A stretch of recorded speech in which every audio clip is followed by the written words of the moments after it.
Masih bersama kami di Presisi Siang.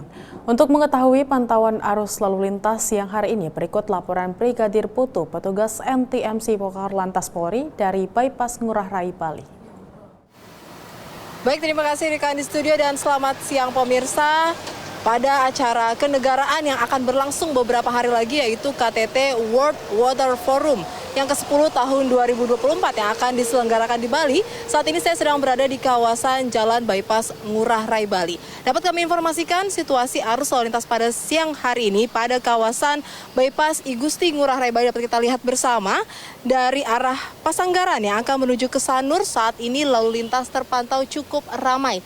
Terlihat peningkatan jumlah kendaraan yang cukup signifikan pada siang hari ini. Terdapat perlambatan kecepatan kendaraan pada kawasan ini memang dikarenakan meningkatnya jumlah kendaraan. Namun berbeda dari arah sebaliknya, yaitu dari arah Sanur yang akan menuju ke Pasanggaran, saat ini lalu lintas terpantau lancar. Kami tetap mengingatkan bagi para pengendara yang akan melintas pada kawasan ini untuk tetap berhati-hati, bersabar dengan menjaga jarak aman kendaraan Anda dengan kendaraan lainnya. Dan pemirsa, dapat kami sampaikan saat ini pengalihan arus lalu lintas dalam rangka KTT World Water Forum tahun 2024 di persimpangan Jalan Akses Bandara Internasional I Gusti Ngurah Rai yang akan menuju ke kawasan Kuta sudah mulai diberlakukan. Dari pantauan di lokasi, akses di persimpangan Airport Bali ini sudah dipasang road barrier plastik ataupun yang kita kenal dengan pembatas jalan. Penutupan ini dilakukan untuk mengantisipasi kepadatan lalu lintas di sekitar bandara saat terselenggaranya World Water Forum ke-10 pada tanggal 18 sampai 25 Mei 2024. Dengan ditutupnya akses persimpangan di Jalan Airport Ngurah Rai, maka Jalan Airport Ngurah Rai khusus dilalui oleh kendaraan roda 4 sejenis yang akan menuju ke bandara. Alur kendaraan untuk menuju area Kuta dapat melalui Jalan Raya Tuban. Kemudian untuk mengakses gedung parkir roda 2 bandara diarahkan melalui Jalan Raya Tuban menuju ke Jalan Dewi Sartika. Tidak terdapat perbedaan untuk alur keluar bandara. Pemirsa, seperti yang telah disampaikan dan direncanakan oleh Kakor Lantas Polri, rekayasa lalu lintas sangat penting dilakukan karena itu merupakan salah satu pengaman di bidang lalu lintas dalam rangka pelaksanaan WWF nanti. Dan kita juga sudah menyiapkan buffer zone yang nantinya akan ada shuttle bus untuk menuju ke lokasi acara. Pada pelaksanaannya nanti, rekayasa lalu lintas akan dilakukan di beberapa ruas jalan, seperti yang akan mengarah ke GWK, kemudian di lokasi parkir ada buffer zone, dan dipersiapkan shuttle bus untuk menuju ke venue. Penutupan ataupun pengalihan arus di satu arus tertentu pasti akan berdampak penumpukan pada arus lalu lintas di tempat lain. Namun hal tersebut sudah diantisipasi dan sudah disiapkan strategi pengaturan lalu lintas oleh petugas kepolisian di lapangan. Dalam hal ini bukan hanya rute para delegasi WWF yang akan diamankan, rute masyarakat dan para wisatawan juga akan kepolisian amankan sehingga kita harapkan semua dapat berjalan dengan aman dan lancar. Selanjutnya pemirsa, bagi Anda yang ingin mendapatkan informasi terkait kondisi arus lalu lintas terkini ataupun rekayasa arus lalu lintas di sekitar Pulau Dewata Bali, Anda dapat menghubungi call center NTMC Korlantas Polri di 1500669 atau melalui SMS di 9119. Stop pelanggaran, stop kecelakaan, keselamatan untuk kemanusiaan, Indonesia tertib dan salam presisi. Demikian saya Brigadir Putu Fungki melaporkan langsung dari kawasan Bypass Ngurah Rai, Bali. Semoga bermanfaat dan selamat beraktivitas. Kita kembali ke rekan di studio, silakan. Operasi terbatas Israel di Rafah Timur mendorong Hamas mengeluarkan peringatan tidak akan ada gencatan senjata jika serangan diteruskan. Para advokat kemanusiaan menilai serangan Israel menyebabkan bencana lebih besar. Sementara Amerika Serikat memperingatkan Israel agar tidak melakukan serangan lebih jauh. Berikut ini liputan Yuni Salim dari VOA. Serangan militer dan upaya Israel untuk menguasai perbatasan Rafah tak hanya menyebabkan bertambahnya korban jiwa dan memaksa, menurut UNRWA, sekitar 80.000 orang mengungsi.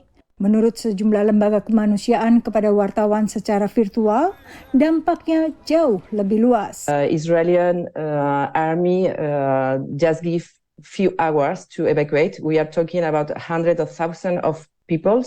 They must be realized under minimum and satisfactory condition of hygiene, health, safety, and nutrition.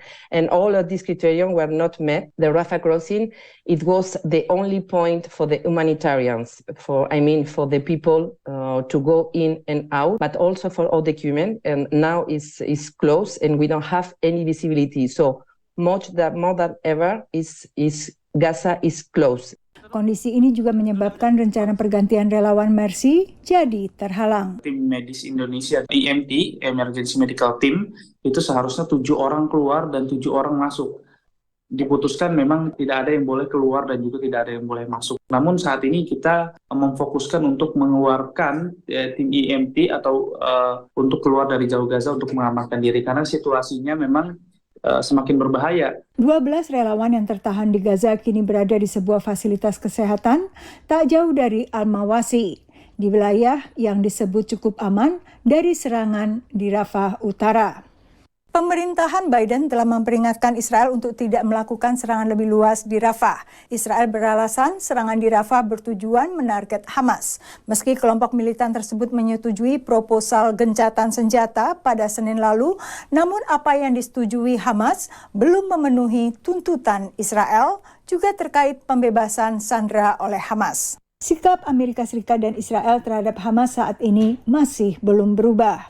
You've obviously conducted a limited operation with respect to the Rafah crossing in the past few days. You've also seen them order the evacuation of people. They have not yet launched a full-scale military operation, and I will let them speak to any plans that they might have. I will say on our behalf, we continue to have concerns about a potential Rafah operation. We have made that quite clear. We've made it clear with the Israeli government privately, and of course, everyone from the president on down has made that clear publicly. Namun tetap saja advokat kemanusiaan menilai Amerika Serikat dan Israel telah mempermainkan warga Gaza. Of course, it was limited because they didn't roll and destroy everything, but even the use of these terms is ridiculous. And so I really don't have any comment on the numbers. We're playing a game now where the numbers really pretend to have some meaning. Yeah, it was limited in that they didn't kill everybody. It was useless in that it didn't need to be done. Sementara pintu perbatasan Gaza di Rafah ditutup oleh Israel, pemerintah Biden mendorong agar Israel membuka Rafah khusus untuk truk tangki bahan bakar. Sedangkan semua truk yang membawa bantuan kemanusiaan dialihkan melewati perbatasan Kerem Salom.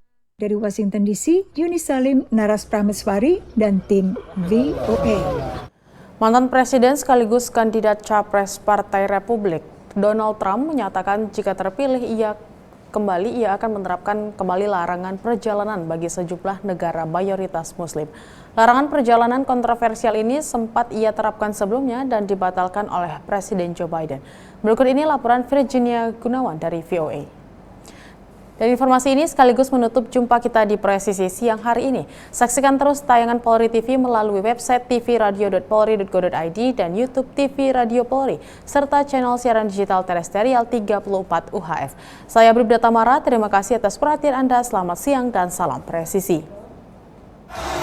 Dalam kampanye pemilu 2016 lalu, mantan Presiden AS Donald Trump berjanji untuk mengubah sistem imigrasi untuk mencegah teroris masuk dari negara-negara Islam. And we will keep radical Islamic terrorists the hell out of our country 100%. We have no choice.